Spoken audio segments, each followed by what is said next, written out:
Have you ever ended a perfectly normal day, only to lie awake at night, replaying one small mistake over and over again? Maybe it was something awkward you said in a meeting, a text message that never got a reply, or a tiny decision that suddenly feels much bigger after the lights go out. What's strange is that, even when life is going well, part of you still feels restless. You finish one goal, and your mind immediately searches for the next problem.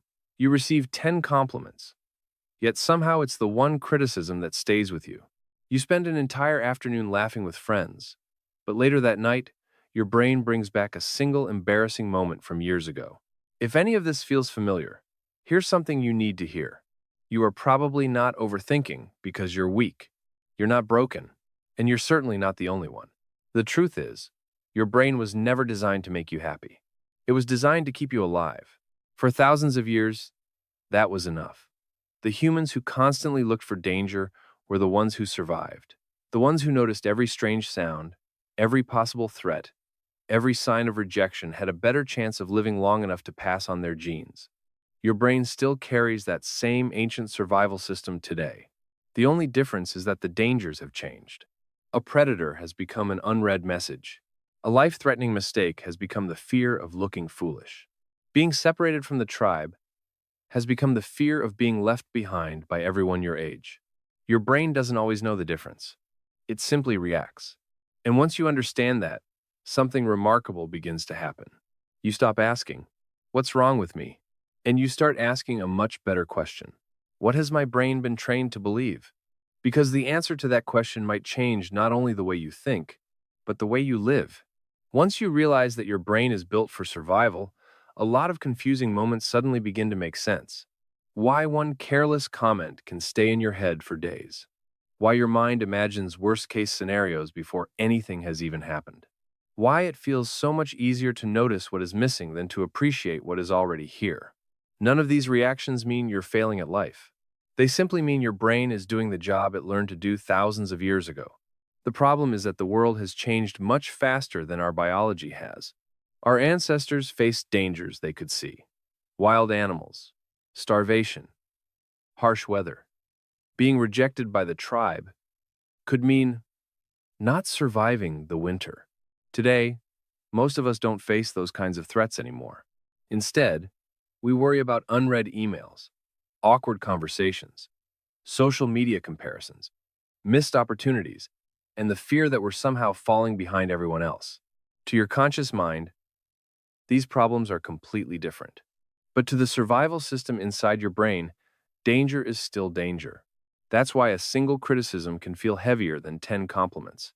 That's why your body can react to an uncomfortable conversation as if it were preparing to escape from something much worse. But here's the part that gives us hope. Your brain is not a machine carved in stone. It's more like a path through a forest. Every thought you repeat, every emotion you revisit, every habit you practice is another step along the same trail. The more often you walk it, the clearer that path becomes. Eventually, your brain chooses it automatically not because it's the best path, but because it's the most familiar one. This is what scientists call neuroplasticity. Your brain is constantly changing in response to what you repeatedly think, feel, and do. In other words, your daily habits are not just routines. They are instructions. Instructions that quietly tell your brain which pathways deserve to grow stronger. So, if you spend years feeding stress, comparison, distraction, and self-criticism, your brain becomes incredibly efficient at producing more of them. But if you repeatedly practice calm, gratitude, presence, and self-awareness, something remarkable begins to happen. Little by little, your brain starts building different pathways.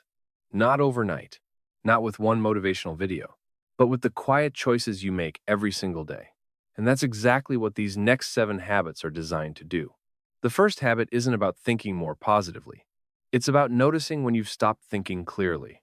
Most of us don't fall into a bad mood all at once. It happens quietly. One small event becomes a question. The question becomes a story. And before we realize it, the story feels like the truth. Someone doesn't reply to your message. Maybe they're just busy. But your mind whispers, "Did I say something wrong?" A few minutes later, that thought grows into, "Maybe they're upset with me." Then, People always lose interest in me. Nothing has changed in the real world. Only the story inside your head has. That's how negative loops work.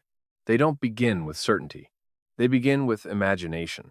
The good news is that you don't have to win an argument against every negative thought. You simply have to catch it before it builds momentum. The moment you notice yourself spiraling, pause. Take one slow breath. Look around the room. Feel your feet on the floor. Listen to the sounds around you. Bring your attention back to something that is actually happening, instead of something your mind is predicting. Because every time you interrupt an old mental loop, you're reminding your brain of something powerful. Not every thought deserves to become a belief. And that tiny interruption may be the first step toward building a calmer mind. Here's something fascinating about the human brain. It doesn't treat good and bad experiences equally. Imagine finishing a long day at work. A stranger smiles at you. A friend sends you a thoughtful message. You enjoy a delicious meal. You solve a problem you've been worrying about for weeks. Then, just before bed, someone makes one careless comment. Which moment do you think your brain will replay? For most people, it's the last one. Not because it matters more, but because your brain has spent thousands of years learning that negative experiences are more important for survival than positive ones. Psychologists call this the negativity bias. It's one of the reasons happiness can feel so fleeting, while disappointment seems to linger for hours or even days. The solution isn't to force yourself to think positive. It's much simpler than that. The next time something good happens, don't rush past it. Pause for a few extra seconds. Really notice it. The warmth of the morning sun, the relief of finishing a difficult task, the sound of someone you love laughing, the quiet satisfaction of knowing you kept a promise to yourself. Those moments may seem ordinary, but every time you stay with them just a little longer, you're teaching your brain a new lesson. Not everything in life is a threat. Sometimes, it's safe to simply enjoy what's already here. One of the biggest lies of modern life is that our minds need more information to feel at peace. But often, the opposite is true. From the moment we wake up, our attention is pulled in every direction. Notifications, headlines, short videos, emails, someone else's opinion, someone else's success. Before we've even had a chance to hear our own thoughts, the world is already speaking for us. And after hours of constant stimulation, we wonder why our minds feel so restless.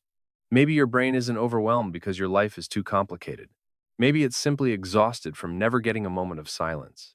Think about the last time you stood in line without reaching for your phone, or walked outside without headphones, or sat quietly for 5 minutes with nothing to entertain you. For many people, that kind of silence feels uncomfortable at first. Not because silence is the problem, but because we've forgotten how to be alone with our own minds. So start small. Eat one meal without scrolling. Take a short walk without listening to anything. Leave a few minutes in your day where nothing is competing for your attention. At first, your mind may resist. That's okay. Every moment of intentional silence is like opening a window in a room that has felt stuffy for years. Slowly, the noise begins to settle, and underneath it, you may finally hear yourself again. If you've made it this far, chances are you've recognized at least one of these patterns in your own life. So tell me in the comments, what's one word that describes how your mind has been feeling lately? You might be surprised by how many people are carrying the same invisible weight. And sometimes, realizing you're not alone is the first step toward feeling a little lighter. When life feels overwhelming, most of us make the same mistake. We think the answer is to keep thinking. If I analyze this a little longer, if I can just figure it out, I'll finally feel better. But some problems don't need another hour inside your head. They need 10 minutes outside your house. Your brain isn't floating somewhere above your body. They're connected every second of every day. That's why you've probably noticed something strange. A problem that feels impossible while you're sitting at your desk often feels smaller after a short walk. Not because the problem disappeared, but because your nervous system stopped believing it was in danger. Movement is one of the fastest ways to tell your brain, we're safe. You don't need an intense workout. You don't need to run 5 miles. Stretch your body. Walk around the block. Take the stairs. Dance to one song while nobody is watching. The goal isn't fitness. The goal is reminding your brain that life is still moving. And when your body starts moving, your mind often finds the space to move forward too. Somewhere along the way, many of us learned a dangerous lesson that resting has to be earned.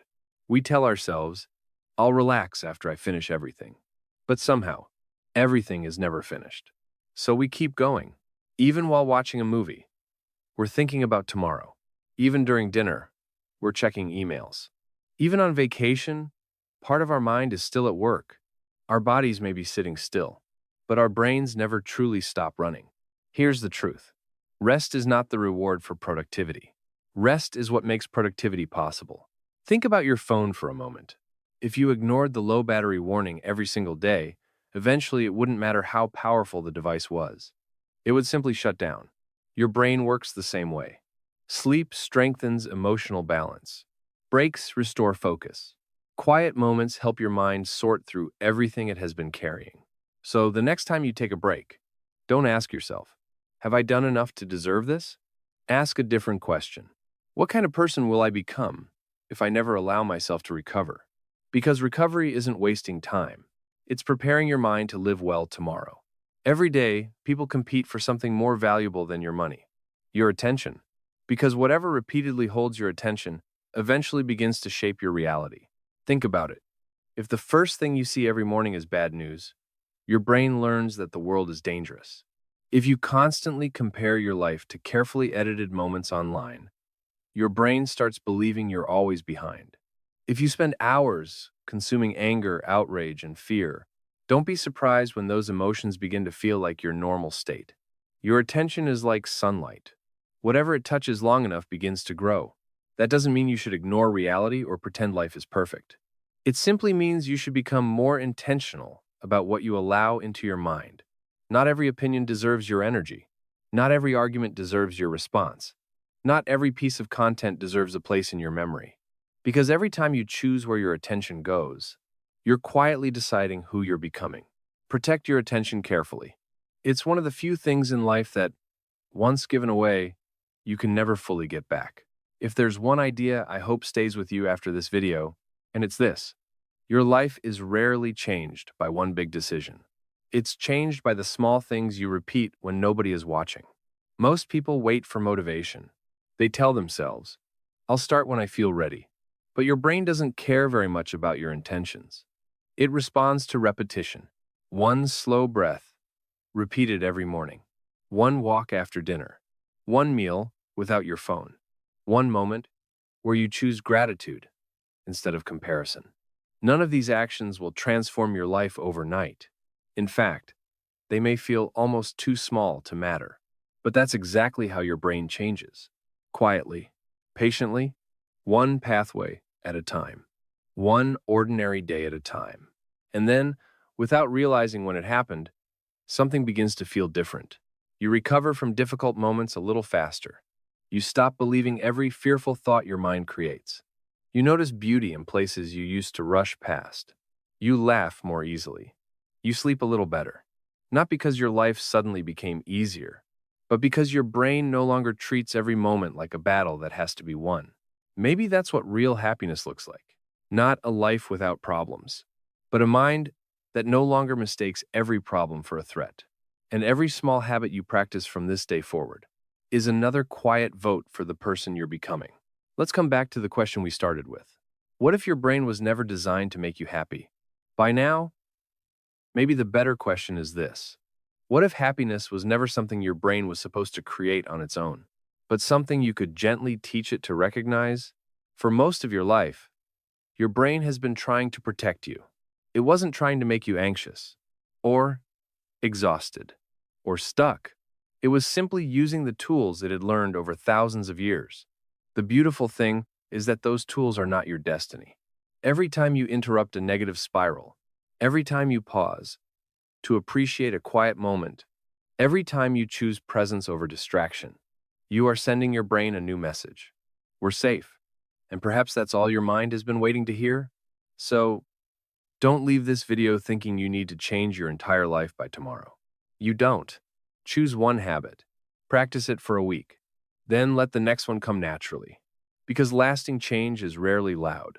It's built in ordinary mornings, in small decisions, in moments that almost seem too insignificant to matter. Until one day, you realize you're no longer fighting your own mind.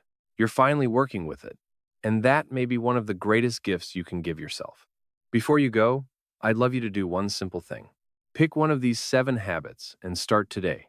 Not all 7, just one. Then, come back in a few days and tell us what changed. And if you're looking for more conversations that help you understand your mind instead of fighting it, consider subscribing. We're growing here, one quiet step at a time.